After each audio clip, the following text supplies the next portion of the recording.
On location was at Eastside High, am I correct? Yes. Okay.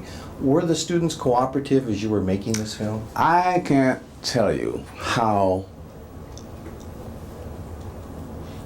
very cooperative everybody was. So when we first got there, Joe got up and he made a speech. Now this man, you want to talk about a charismatic magician. He's amazing control over his school and these students. But he got up and he said, they're going to be making the picture and we are the stars. He says, we, Eastside High, is the stars. So let's give them every help we can, And by George, that's what they did. What they did. They were there. They were there. I think when people saw him on the cover of Time magazine with a baseball bat, some educators, and myself included, thought, well, maybe students were running from him. But the film portrays just the opposite. He was a student's friend. Would you agree with that? Oh, well, yeah. You have to, the baseball bat business just... It was a symbol. It was a symbol of what his approach was. Because when he first went into that school, the first thing he did was he got the names of all of the, as he labels them, miscreants, drug dealers, heavy users, and people who had been there for 3 or 4 or 5 years and obviously weren't doing anything, And he got all of those names and put them out of school.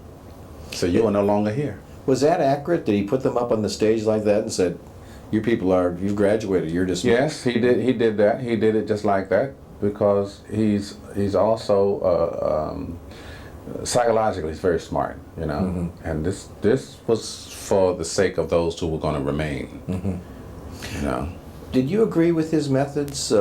I read something when you first read the script, you were skeptical of some of the things Joe Clark was doing at Eastside High, but after being there and portraying him, how do you feel about his methods now? Oh yeah, well when I first read it, I didn't know, I didn't know much about the background. I mean, a script is a script, like real life is real life, and the school is like a model of decorum and it's clean and it's, and he walks the halls constantly.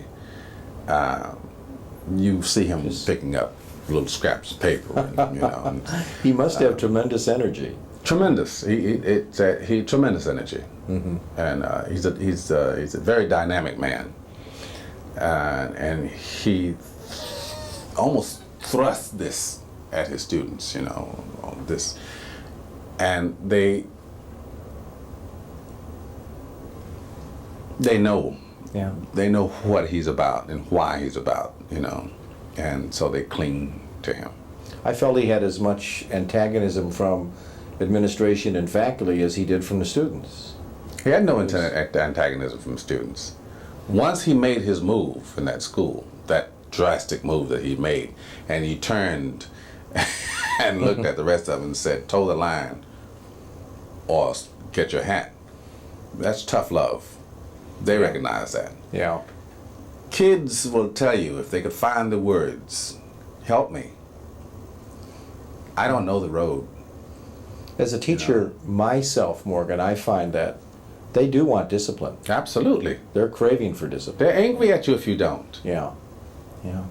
I'll make you discipline me. You could do that too.